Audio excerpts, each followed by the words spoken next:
Dikutip dari keterangan perseroan, Direktur Sumber Daya Manusia dan Urusan Korporat Chandra Asri Group Suryandi mengatakan, manajemen telah mengumumkan terkait kondisi kahar atau keadaan darurat kepada mitra usaha sesuai ketentuan kontraktual yang berlaku.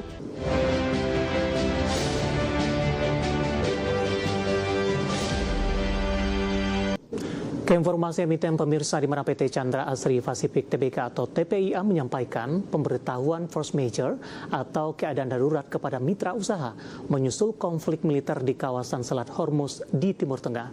Langkah ini diambil akibat terganggunya distribusi bahan baku dalam rantai pasok global di tengah eskalasi konflik yang melibatkan Amerika dan Iran.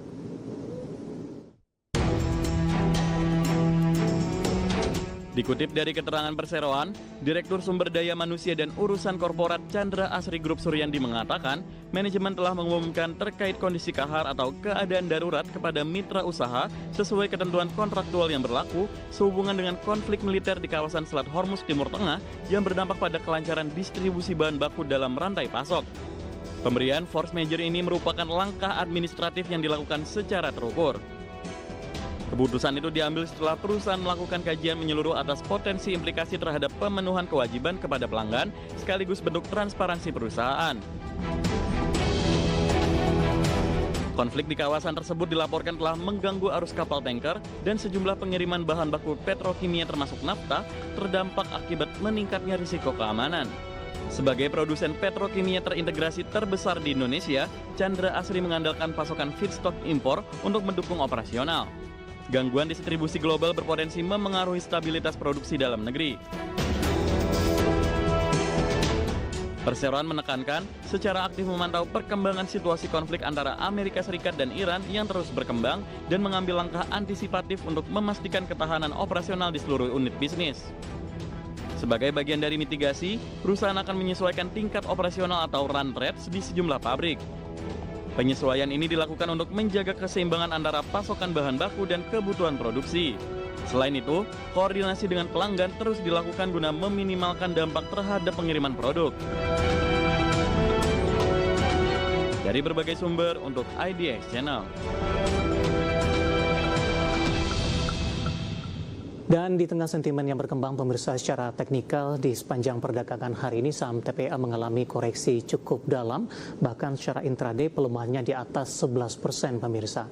Langsung saja kita akan coba lihat pergerakan intradaynya hari ini. Dapat Anda saksikan grafis di layar televisi Anda pemirsa. Dibuka di sesi pertama pada pagi tadi di zona merah di 5.550 setelah ditutup di perdagangan hari sebelumnya di 3 Maret di 5.825. Tekanan dalam terjadi pemirsa untuk pergerakan saham TPIA. Namun di 9:35 pelemahan terbatas ke 5725, kemudian kembali mengalami tekanan di 10:05 pada pagi tadi. Tekanan terus terjadi ke 5250 pada pukul 12 memperbaiki dari posisi pelemahan ditutup di 5375.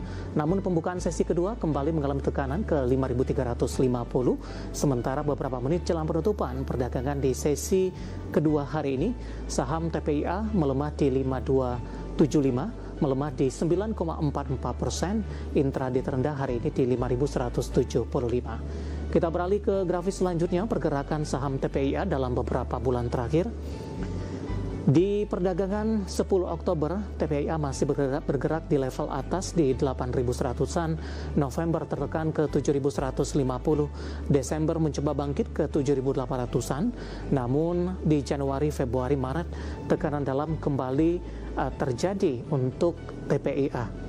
Ya, hari ini melemah ke 5.250 setelah dibuka tadi sesi kedua di 5.300-an. Dari sisi valuasi pemirsa dengan beberapa indikator yang ada, kita akan coba lihat juga dari grafis selanjutnya. Dari posisi PER-nya berada di kisaran 16,18 kali, PSR-nya di 4,11 kali, PBV-nya di 0,713 kali, sementara PCFR-nya di 278,93 kali. Kombinasi secara fundamental, teknikal, dan juga dari sisi valuasi, semoga bisa menjadi salah satu referensi untuk Anda. Kita beralih ke informasi indikator perdagangan lainnya pemirsa, di mana pelemahan nilai tukar rupiah terhadap dolar Amerika Serikat semakin dalam dibayangi sentimen meningkatnya ketegangan geopolitik di Timur Tengah antara Iran, Amerika, dan Israel. Dikutip dari Tartia, hingga perdagangan Rabu siang tadi rupiah melemah di 0,21% di level 16.907 per dolar Amerika.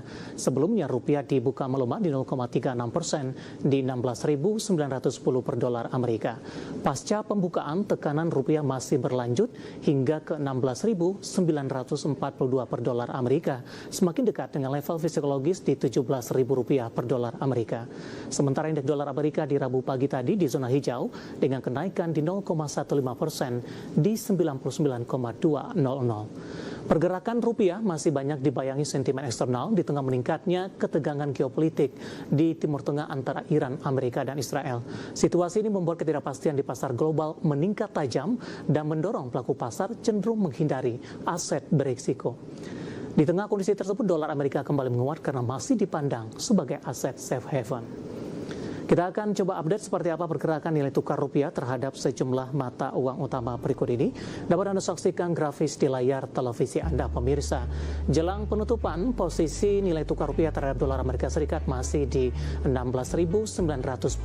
Pasca penutupan, pelemahan terpangkas di 0,10% di 16.889. Kemudian terhadap euro di 19.643 rupiah, pound sterling di 22.538 rupiah, dan yen Jepang di 107,46 rupiah. Keinformasi komoditas, harga minyak dunia kembali melonjak setelah perang di Timur Tengah mengganggu kegiatan produksi dan kegiatan ekspor. Harga emas bangkit usai melemah ke level terendah sepekan, sementara harga batu bara naik signifikan 8% dipicu penghentian fasilitas LNG di Qatar.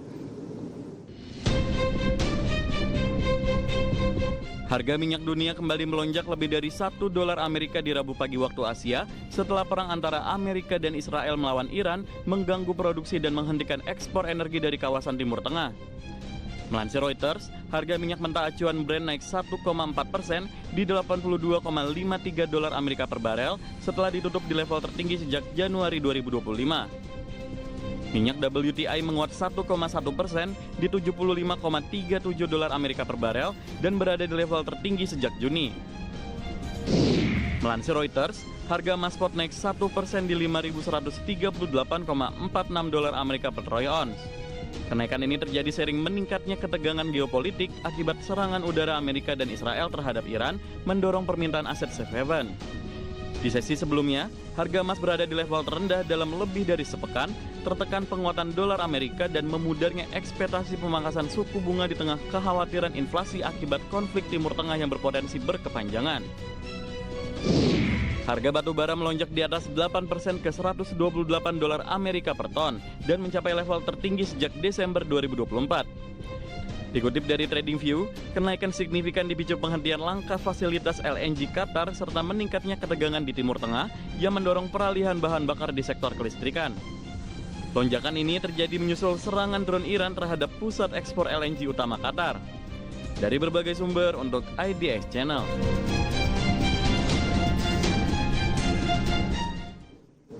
Kita akan coba update seperti apa pergerakan dari beberapa harga komoditas yang berhasil dihimpun oleh tim redaksi kami sampai dengan sore hari ini waktu Indonesia Barat. Dapat Anda saksikan grafis di layar televisi Anda, pemirsa, di mana minyak WTI menguat di 2,82% di $76,66 Amerika per barel. Nikel juga menguat di 1,22% di $17.296 Amerika per metrik ton. Emas juga menguat di 1,16% di level $5.182 Amerika per troy ounce. Sementara CPO kontrak Mei 2026 melemah di 0,21% di Rp4.205 Malaysia per tonnya.